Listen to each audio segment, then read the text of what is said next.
ఇక ఇప్పుడైనా చెప్పు నవీన్ కుమార్ జరా, ఇప్పుడైనా జర చెప్పు. ఇక ఎన్నికలలో ఎన్నో అబద్ధాలు అన్నావు, నీకు ఇప్పుడు కూడా చెప్తాన్నా.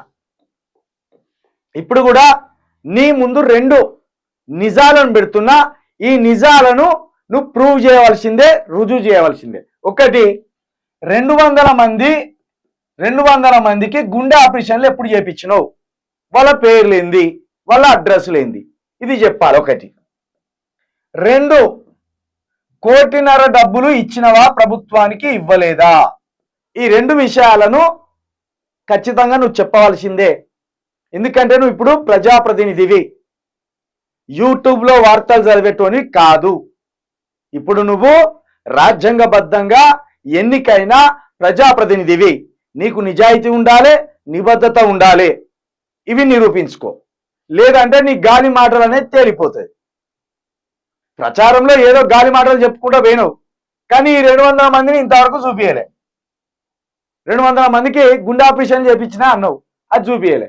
ఇక ఈ 1.5 కోటి నా ఆస్తులు అన్నీ అన్నావు. నీకున్నాయి, చాలా ఆస్తులు ఉన్నాయి, 200 కోట్ల దాకా ఉన్నాయి. కానీ 1.5 కోటి ఉన్నది నా దగ్గర. నీ 1.5 కోటి ప్రభుత్వానికి రాసిస్తున్నా అని మంత్రి గారి సమక్షంలో ఒక డ్రామా కట్టినవు. మరి ఈ డ్రామాగానే మిగిలిపోతుందా? ఈ 1.5 కోటి రూపాయలు తీసుకపోయి ట్రెజరీలో ఇస్తావా లేదా? ఈ ఖచ్చితంగా ఈ లెక్క చెప్పాలి, నువ్వు ఇది ఉంచాలి. ఇక వీటితో పాటు నువ్వు ఇంకొక మాట అన్నావు, రెఫరెండం అన్నాం. ఏమన్నావు? సంవత్సరం లోపల నా పనితనం బాగలేకపోతే నేను రెఫరెండానికి వస్తా అని అన్నావు. ఈ రెఫరెండానికి ఎట్లొస్తావో చెప్పాలి నువ్వు. రెఫరెండం అంటే ఏంటిది? మళ్ళా ఈ వేసిన ఓటర్ల దగ్గరికి పోయి నా పనితనం బాగున్నదా లేదా అని వాళ్ళని అడిగి, బాగున్నదంటే కొనసాగుతా, బాగలేదంటే అప్పటికప్పుడు రాజీనామా లేక ప్రభుత్వం చేతిలో పెట్టి తప్పుకుంటా అన్నావు.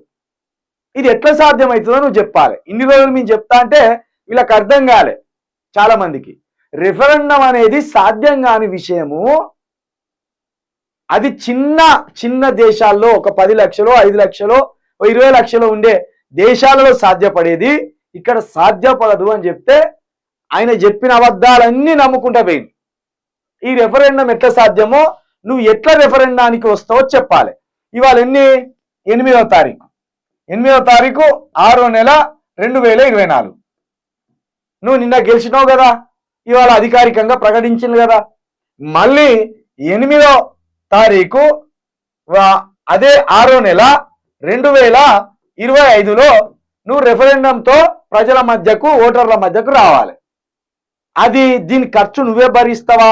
ఈ రెఫరెండానికి అయ్యే ఖర్చు నువ్వే భరిస్తావా? దీన్ని నువ్వే ఏర్పాటు చేస్తావా? ఏ సెంటర్లో ఏర్పాటు చేస్తావు? ఎన్ని స్కూల్లో ఈ రెఫరెండం అనే రీఓటింగ్ పెడతావో నీ ఖర్చైనా, ఇది ఎవరి ఖర్చు అనేది నువ్వు చెప్పాలి. ఎందుకంటే అన్ని బట్టవాయి మాటలు, దొంగ మాటలు, అప్పటికప్పుడు పూట గడిచే మాటలు మాట్లాడుతావు. ఈ పూట గడిచే మాటలు మాట్లాడడం వల్లే తెలియని పిల్లలు నీ మైకంలో ఉన్నారు. రెఫరెండం అనేది సాధ్యం కాదు. రెఫరెండం అంటే మళ్ళా రీఎన్నిక పెట్టడమే. నా పనితనం ఎట్లుండవో వచ్చి ఓట్లేసి పోర్రి అనడం. దానికి ఖర్చు ఎవరు భరిస్తారు? నువ్వే భరిస్తావా? ప్రభుత్వం చేత భరించేలా చేస్తావా? రెఫరెండానికి ఎట్లొస్తావు? ఇది చెప్పవలసిందే.